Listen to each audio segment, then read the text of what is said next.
Hi, this is Miss Bridget Sig, and this is the virtual tour of my ideal classroom. This is a tour of the physical space that I would ideally want my classroom to look like in order to set my students up for success in their learning. The first idea that I want to implement into my future classroom is the idea of flexible seating. Flexible seating is having different options for students to choose on their own what would best help them learn in that environment.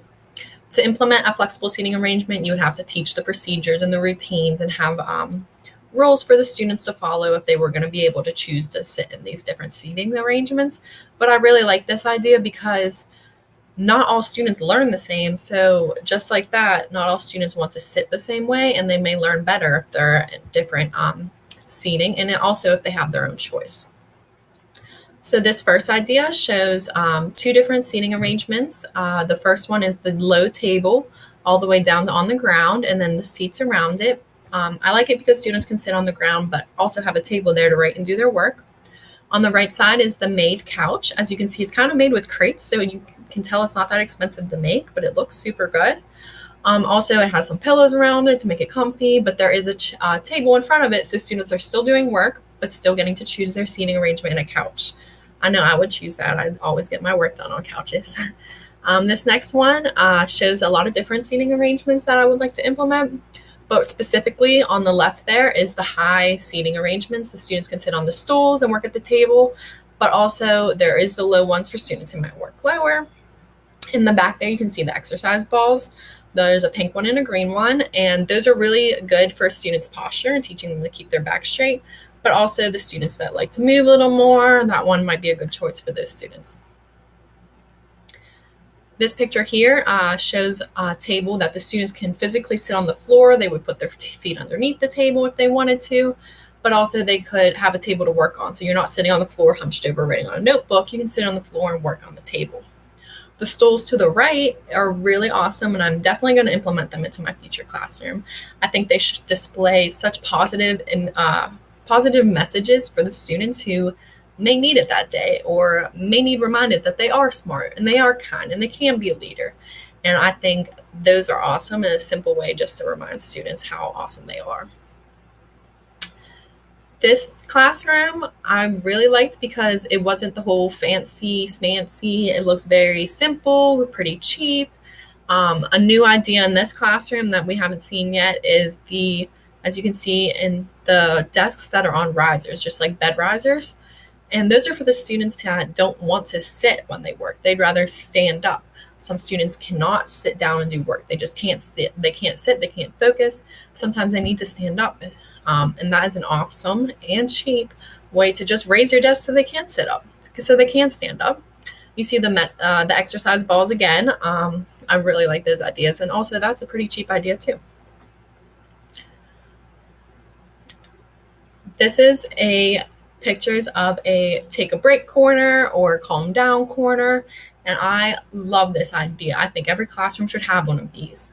It is a designated space for the students that need to take a break and need to assess how they're feeling, or maybe they need to take a break from their work, but these ones are specifically for behavior times when they need to take a break. As you can see on the wall, both of them have different ways to help students assess how they're feeling and what emotions are going through their body to better tell the teacher maybe how I'm feeling.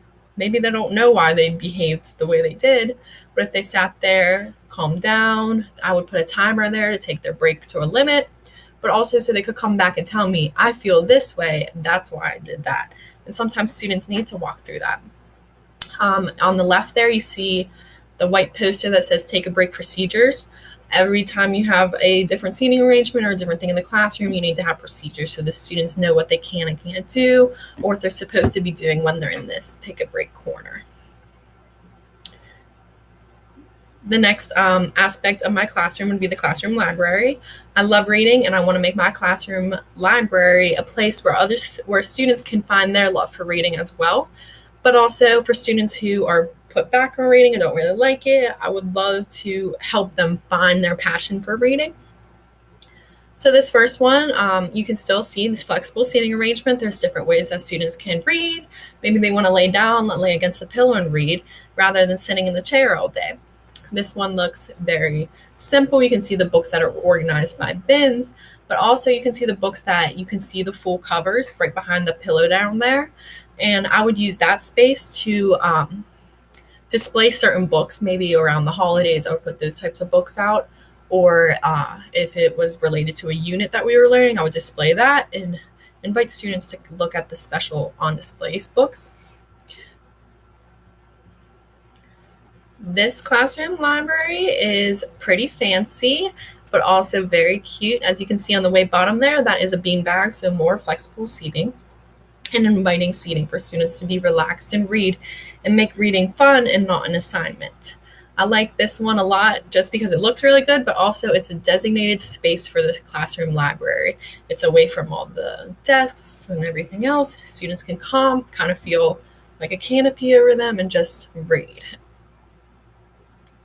This is how I would organize my classroom library by genres, or you can see there the one was by an author. Maybe I have a lot. Andrew Clements is an awesome one to have by the author because he has some great books.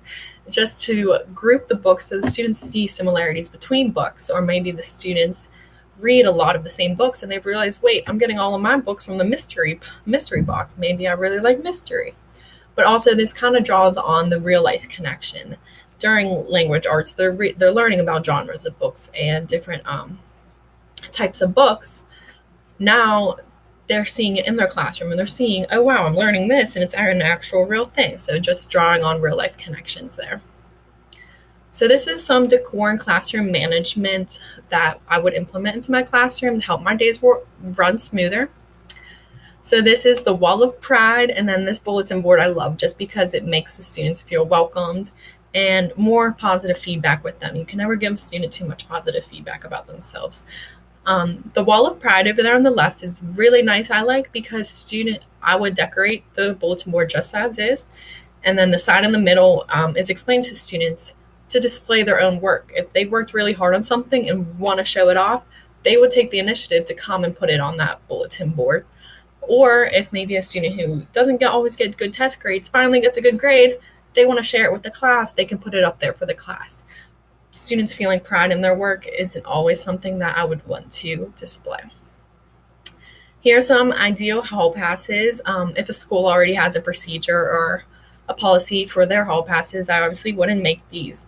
But the one on the left is super cute, but it also helps knowing it's not just a girls and boys, it's a girls, boys, nurse office. So I know exactly where my students are, as well as how many I'm sending to the office. The one on the right I thought was super cool because the hand sanitizer, what's an extra way of always giving students more hand sanitizer and keeping it safer and cleaner and germ-free is always something I want to do. So while they're running down to the office, they can squirt some hand sanitizer on them. This is the While You Were Out bulletin board, and it's a management system of how I would organize and keep up with students who are missing days. I would just slip it right into the Tuesday, and the students would have learned through procedures and routines that if they miss a day, they have to take the responsibility to go into the folder and see what they miss. It helps me because if I'm just distributing papers or worksheets, I can just slip the 1 or the 2 into that day and call it that. I don't have to look back and be like, what did we do Tuesday? What do I need to give you? What did you make up? They'll go to the Tuesday one, pull out what they need, and there it is. This is a management system for taking attendance as well as figuring out who's buying in, who's bringing their lunch. And this is actually a very similar management system to what my cooperating teacher is using now in her first grade classroom. And the students take such responsibility, and they are, right when they walk in, they come, and every student has a number. So they would take their number from the absent and put it on brought lunch or buying tray. So you're kind of killing 2 birds with 1 stone there. You're figuring out who needs to figure out what they're buying for the day, as well as all you have to do is look at, 3, 8, and 14 are absent instead of going through the whole list. You just know who's there and who's not. In my classroom, I would have a calendar. This calendar area is more specific for the younger grades, but either grade I'm at, I would have one.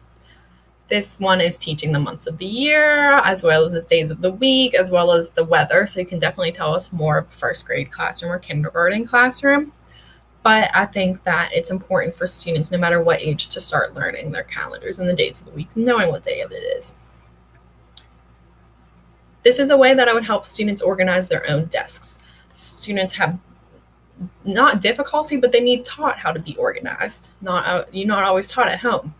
So each student would get one of these, and then, students have a million pencils, crayons, markers, colored pencils, glue sticks, erasers, rollers. They can just organize it themselves, keep it organized. Everyone has their own, and then that's how it is. You don't have pencils laying around. You don't have someone who doesn't have any because they lost them all. You don't have someone who has a whole bunch of them.